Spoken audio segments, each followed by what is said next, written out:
नमस्कार दोस्तों। आज का टॉपिक है ओवरऑल इक्विपमेंट इफ़ेक्टिवनेस। ये थोड़ा एक कठिन टॉपिक है। इसको समझने में आपको थोड़ा टाइम लगेगा, थोड़ी प्रैक्टिस करनी पड़ेगी। उसी के बाद ये आपको बिल्कुल ढंग से समझ में आएगा। तो मेरा सबसे पहले ये कहना है कि इसको आप 2 बार 3 बार देखना, उसके बाद खुद से प्रैक्टिस करना, खुद एग्जाम्पल लेके। तब आपको ये बहुत अच्छी तरीके से समझ में आएगा। मैंने जो इसमें एग्जांपल ले रखा है वो डे टू डे रिलेटेड ले रखा है। आप वैसा ही लेके करेंगे तो भी आपको ये बहुत अच्छी तरीके से समझ में आ जाएगा। अब चलिए मैं आपको जो इंटरव्यू में क्वेश्चन पूछा जाता है उसके लिए बता देता हूँ। जैसे ये यहाँ पे लिखा हुआ है ओवरऑल इक्विपमेंट इफ़ेक्टिवनेस। अब एक इफ़ेक्टिवनेस और एफिशिएंसी दो बिल्कुल सिमिलर टाइप शब्द है, सिमिलर टाइप टर्म्स हैं, यूज़ में आते हैं। ये बहुत कम ही लोगों को इन दोनों में डिफरेंस पता होता है या समझ पाते हैं। 100 में से 95% बंदों को तो ये पता ही नहीं होगा इफ़ेक्टिवनेस और एफिशिएंसी में क्या डिफरेंस होता है। आपको पता हो तो वो अलग बात है, लेकिन 95% लोगों को नहीं पता होगा। इसीलिए मैं आपको एक बार ये डिफरेंस बता देता हूँ, थोड़ा सा इस टॉपिक से हटते हुए, क्योंकि ये इंटरव्यू में बहुत ज़्यादा पूछा जाता है, इसलिए बता देता हूँ। इफ़ेक्टिवनेस जो होता है वो टारगेट, मतलब जो हमारा आउटपुट होता है वो ओरिएंटेड होता है, आउटपुट ओरिएंटेड होती है इफ़ेक्टिवनेस। मतलब जो हमको टारगेट दे दिया वो हमने अचीव कर लिया तो हम इफ़ेक्टिव हैं। लेकिन एफिशिएंसी क्या होती है, हमें हमारे जो रिसोर्स, जो हमारा इनपुट होता है उसको मिनिमम रख के काम करना पड़ता है, वो हमारी एफिशिएंसी होती है। एफिशिएंसी में हमने, जैसे मैं आपको एक एग्जांपल से समझाता हूँ, वैसे आपको ज़्यादा समझ में नहीं आएगा। मुझे 400 पार्ट का प्रोडक्शन करने के लिए आज टारगेट मिला और मैंने वो टारगेट 5 मैन पावर के साथ आज कंप्लीट कर दिया। तो मतलब मैं इफ़ेक्टिव हूँ, मैंने मेरा टारगेट कंप्लीट कर दिया। ठीक है, अब मैं अगले दिन गया, मैंने अगले दिन 7 मैन पावर यूज़ कर ली, टारगेट मैंने 400 का 400 कंप्लीट कर दिया। मैं इफ़ेक्टिव हूँ, बट मेरी एफिशिएंसी घट गई क्योंकि मैंने 5 की जगह 7 मैन पावर यूज़ कर ली। तो जैसे आपको पता है एफिशिएंसी का फॉर्मूला होता है आउटपुट अपॉन इनपुट। तो इनपुट में मेरे पास मैन पावर बढ़ गई तो अपने आप एफिशिएंसी मेरी कम हो जाएगी। तीसरे दिन फिर मैं गया, मुझे 400 का प्रोडक्शन मिला। मैंने अब क्या करा, 5 की जगह 7 थे कल मेरे पास, तो 7 की जगह मैंने 6 यूज़ कर लिए। तो अब क्या हुआ, इसमें मेरी बल्कि इफ़ेक्टिवनेस तीनों केसों में सेम ही रही। तो आपको इसमें डिफरेंस समझ में आ गया होगा कि एफिशिएंसी और इफ़ेक्टिवनेस में क्या डिफरेंस है।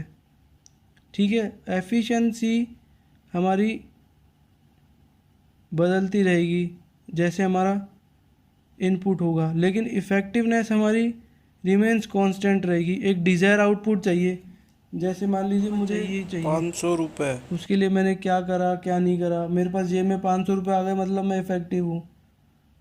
उसके पीछे मैंने क्या करा कुछ ना करा, उससे कोई मतलब नहीं है। ठीक है, अब आपको समझ में आ ही गया होगा ये।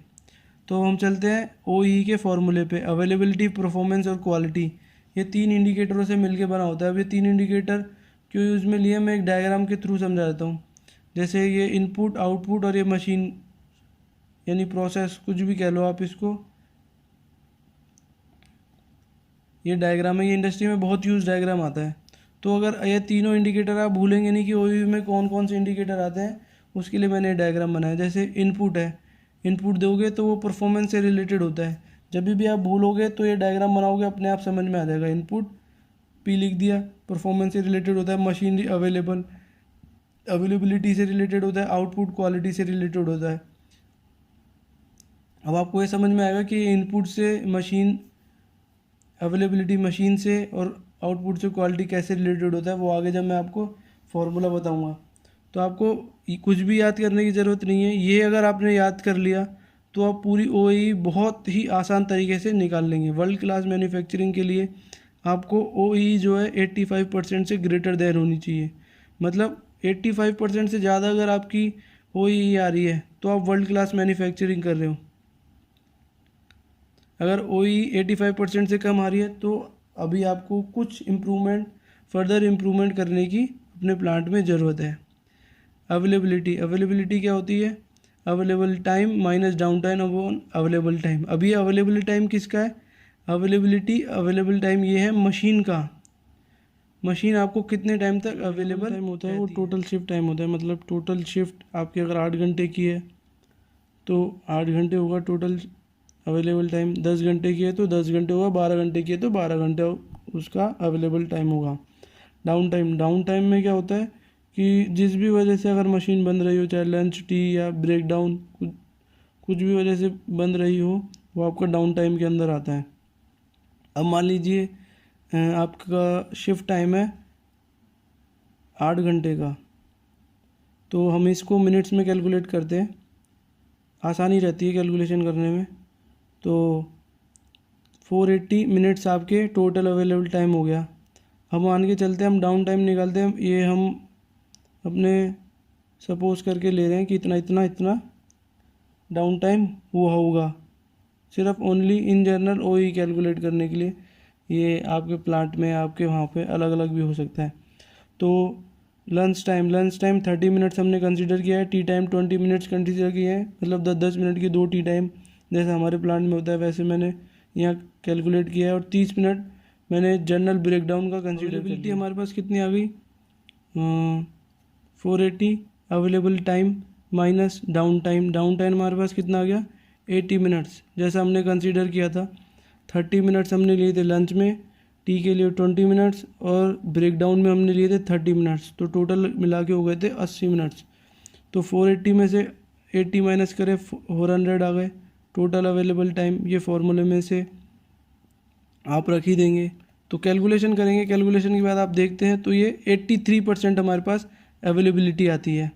अब नेक्स्ट क्या आता है? परफॉर्मेंस। जो हमारा फॉर्मूला है वो है, मतलब जो टोटल प्रोडक्शन हमें आज का टारगेटेड प्रोडक्शन मिला है वो, यानी आइडल प्रोडक्शन, और माइनस शॉर्ट इन प्रोडक्शन, मतलब हमने कितना कम बनाया वो यहाँ से माइनस करना है शॉर्ट इन प्रोडक्शन, डिवाइडेड में टोटल प्रोडक्शन या आइडल प्रोडक्शन जो है हमारे पास, जो हमें गिवन हुआ है टारगेटेड प्रोडक्शन, वो हम अपॉन में रखेंगे सेम एज अवेलेबिलिटी के फॉर्मूले की जैसे। अब टारगेट हमने ले लिया 400 पीस का टारगेट हमें मिला था, एक्चुअल में हम बना पाए 380 पीस। अब शॉर्ट कितने रह गए? 20 पीस।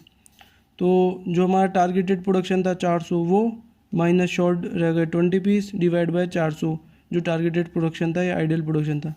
तो 380 डिवाइड बाय 400, 95% हमारे पास आ रहा है कैलकुलेट होके। मतलब हमारे पास परफॉर्मेंस रही है 95% परफॉर्मेंस। तीसरा इंडिकेटर देख लेते हैं क्वालिटी। वो कैसे निकालेंगे? Total part produce minus rejection upon total part produce. Total part कितने प्रोड्यूस किए थे हमने? 400। अब मान लीजिए उसमें से रिजेक्शन हो गए 40। अब हमें इसके अंदर कौन से लेने हैं? ये वो वाले नहीं लेने जो हम रिवर्क करके फिर कर देते हैं, वो नहीं। हमें सिर्फ फर्स्ट टाइम पास, हमें ओनली इसमें फर्स्ट टाइम पास FTP यही कंसीडर करना है, क्योंकि हम वर्ल्ड क्लास मैन्युफैक्चरिंग के लिए जा रहे हैं तो हम रिवर्क और ये वाले पार्ट यूज़ नहीं कर सकते इसके अंदर। तो अब देखते हैं हम, हमारे पास 400 है, 400 पार्ट तो प्रोडक्शन के थे, 40 पार्ट आए रिजेक्शन के। तो 400 माइनस 40 डिवाइड बाय 400, तो ये हमारे पास निकल के आ रहा है 90%। मतलब हमारे पास क्वालिटी इंडिकेटर के लिए 90% आ रहा है, क्वालिटी हमारी 90% आ रही है। अब हम इन तीनों को तीनों इंडिकेटर को मल्टीप्लाई करने पर हमारी OEE 70.9 आ रही है। 9, ये हमारी OEE ओवरऑल इक्विपमेंट इफ़ेक्टिवनेस आ रही है। तो लेकिन ये हमारी 85% से तो कम ही आ रही है। तो हम अभी वर्ल्ड क्लास मैन्युफैक्चरिंग की को कंपेयर नहीं कर पाए हैं, हम उसे कम्पीट नहीं कर पाए हैं। हमें वर्ल्ड क्लास मैन्युफैक्चरिंग में पहुंचने के लिए 85% से अबव आना है। तो हमें पता चल गया हमें किस इंडिकेटर पे काम करना है। अब हमारे पास 83% ये वाला इंडिकेटर आ रहा था। अब हमें 83% मतलब अवेलेबिलिटी, मतलब हमें ब्रेकडाउन्स इनकी तरफ ध्यान देना है हमें।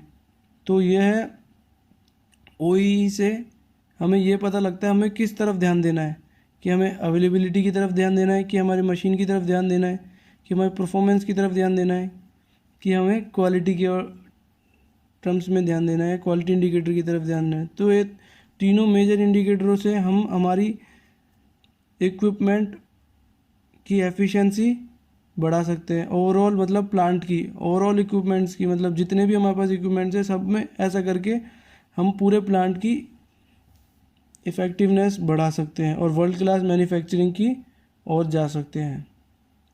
दोस्तों, घर में रहिए, सुरक्षित रहिए।